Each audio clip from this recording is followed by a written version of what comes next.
சீமான்ட்ட ஒரு 10 பேர் தான் இருக்காங்க தலைவர. ஒன்றும் இல்லையே. அவர் பேசி என்ன ஆகப் போகுது? நாங்கள் அவரை லிஸ்ட்லேயே வச்சு இல்லை சீமானா.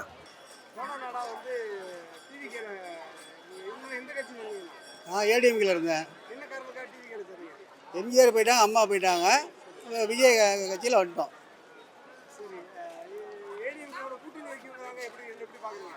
ஏடிஎம்கே கூட்டணிலாம் தனிச்சா இருந்தால் வைக்கலாம் தலைவா. பிஜேபி கூட்டணி வேணாம்.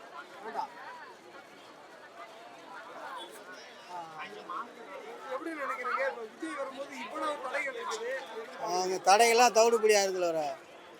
தடைகள்லாம் போட்டாலும் எவ்வளோதான் தவிடுபடியாக நம்ம.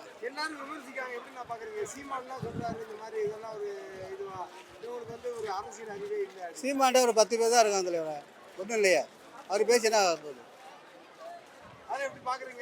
அவர் சொல்ல ஒன்று 10 பேரில் சொல்லி கதைக்க வரல வர.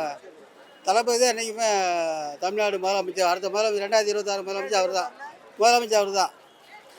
ஆமாம். நாங்கள் அவரை லிஸ்ட்லேயே வச்சு இல்லை சீமானா.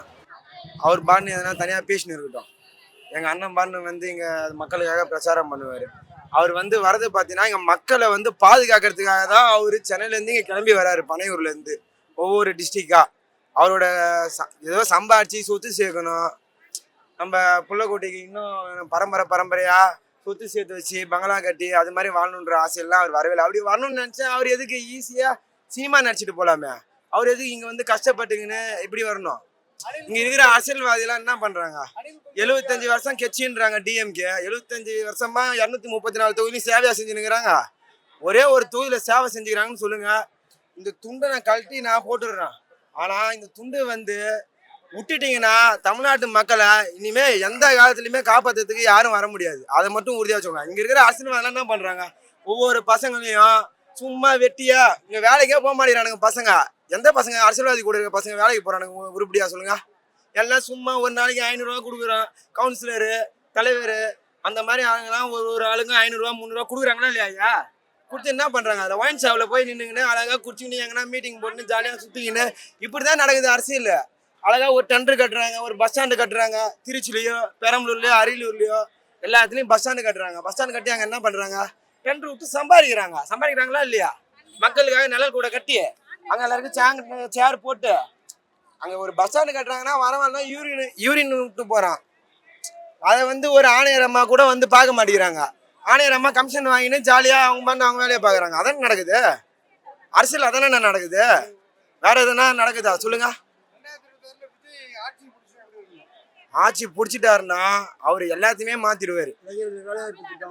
எல்லாமே அரசு துறையில் இருக்க அதிகாரிகளுக்கு நல்ல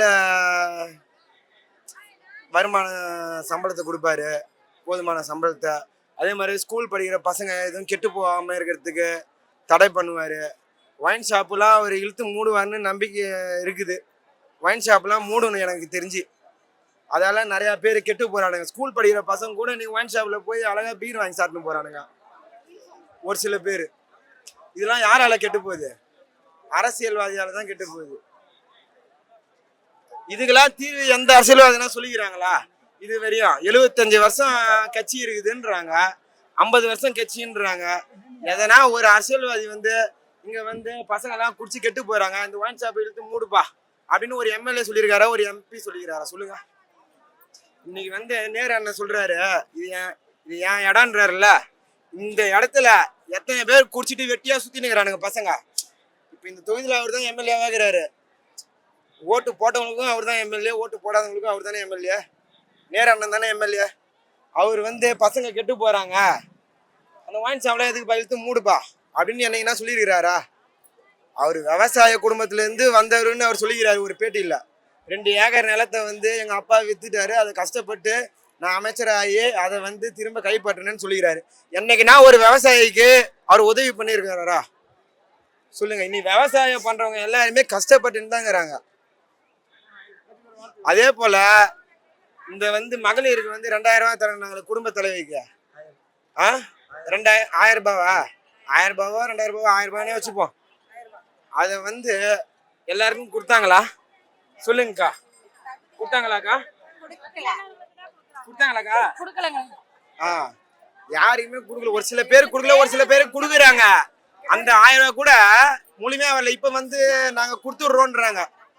எங்களுக்கு 1000 ரூபாய் வேணாங்க. ஆட்சியை விட்டு இறங்க சொல்லுங்க. இறங்க சொல்லிட்டு நம்ம ஐயாவை இறங்க இப்ப வந்து 1000 ரூபாய் கொடுக்குறேன்ட்டு இப்ப பேனர் வச்சுக்கின்னு இருக்காங்க எல்லா ஏரியாலையும். அவரோட ஆட்சி காலம் வந்து 5 வருஷம், 1 வருஷத்துக்கு 12 மாசம், 5 வருஷத்துக்கு 12 60 மாசம், இன்னும் 6 மாசம் தான் இருக்குது எலெக்ஷன் வரதுக்கு. இன்னும் 6 மாசம் கூட 8 வேணாங்க. மாசம் இறங்க இருக்கு. சொல்லுங்க. 5 இது ஒரு 6 மாசம் 7 மாசம் தான் இருக்குது. உண்மைதானே? அவ்வளவுதானே தாத்தா இருக்குது.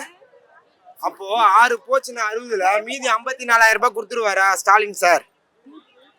நம்ம முதலமைச்சர் ஐயா எல்லாருக்கும் தராதவங்களுக்கு திரும்ப கொடுத்துருவாரா? கொடுக்கட்டும். அவங்களுக்கு தராதவங்களுக்கு முழுமையா 54,000 கொடுத்துருங்க. 54 மாசத்துக்கும் கொடுக்கலன்னா ஸ்டாலின் ஐயா வந்து கொடுக்கட்டும். கொடுத்தா நல்லதுதான். நம்ம அவரை வந்து எதுவும் தப்பா பேச